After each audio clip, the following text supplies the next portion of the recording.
देश के अहम प्रशासनिक पदों पर सिर्फ मुस्लिम होंगे। भले ही कुछ वर्ष सत्ता हिंदू नेताओं के हाथों में रहे, लेकिन प्रशासन पर उनकी पकड़ न सिर्फ बराबर हो जाएगी, बल्कि जब भविष्य आपसे सवाल करें तो आपके पास जवाब हो। ज़कात फाउंडेशन के अध्यक्ष डॉक्टर सैयद जफर महमूद ने ज़कात फाउंडेशन के कार्यक्रम में बोलते हुए कहा था कि मुस्लिमों को किसी अन्य धर्म के लोगों की तरह यह सुनिश्चित करना चाहिए कि वे देश के शासन संरचनाओं से बाहर न रह जाएं, यानी इस्लाम से जुड़े लोग राजनीतिक शक्ति के अलावा शासन की शक्तियां भी हासिल करें।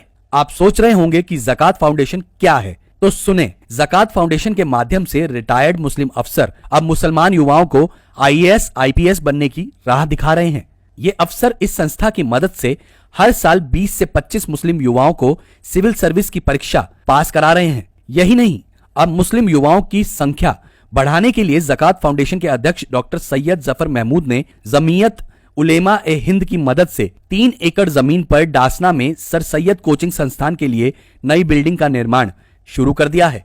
इस संस्थान में युवाओं की तैयारी कैसी चल रही है और तैयारी में उन्हें मदद करने के लिए रिटायर्ड और सर्विस में मौजूद आईएएस, आईपीएस, आईआरएस, आईएफएस सरीखे अधिकारी भी मदद दे रहे हैं। ज़कात फाउंडेशन भले ही मुसलमान युवाओं की बेहतरी का दावा कर रही हो, लेकिन जिस तरह इन संस्थाओं में सिर्फ रिटायर्ड और सर्विस में मौजूद आईएएस, आईपीएस, आईआरएस, आईएफएस मुस्लिम अफसर अपना योगदान दे रहे हैं, यह भविष्य के किसी दूसरे एजेंडे को दर्शा रहा है, क्योंकि इस संस्था में मुस्लिम युवाओं को अलग अलग कोचिंग में भेजा जाता है। हॉस्टल में युवाओं के लिए रहना, खाना और स्टडी मटेरियल तक का इंतजाम बिल्कुल फ्री है। आपको भले ही एक पल को यह सिर्फ खबर लगे, लेकिन पिछले वर्ष ज़कात फाउंडेशन ने 51 मुस्लिम उम्मीदवारों को तैयार किया था, जिसमें से 26 ने इस वर्ष सफलता प्राप्त की।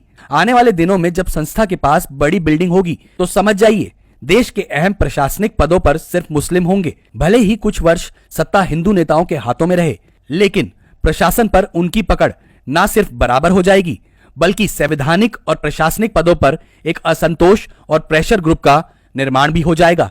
इसका आंकड़ा खुद देख लीजिए दोस्तों। वर्ष 2013, 2014, 2015 और 2016 में मुस्लिमों की संख्या क्रमशः 30, 34, 38 और 36 थी, जो साल 2017-18 में बढ़कर 50 से अधिक हो गई है। और संघ लोक सेवा आयोग यानी यूपीएससी की परीक्षाओं में अल्पसंख्यक समुदाय के 131 युवाओं के चयन के साथ एक नया रिकॉर्ड बनाया। आने वाले वर्षों में जिन तरीकों से मुस्लिमों द्वारा शुरू की अनेकों संस्थाएं आगे बढ़ रही हैं, तो संख्या का अनुपात क्या होगा, आप स्वयं अंदाजा लगा सकते हैं। आपको जानकर हैरानी होगी कि ज़कात फाउंडेशन ज़कात यानी दान के पैसों से चलता है।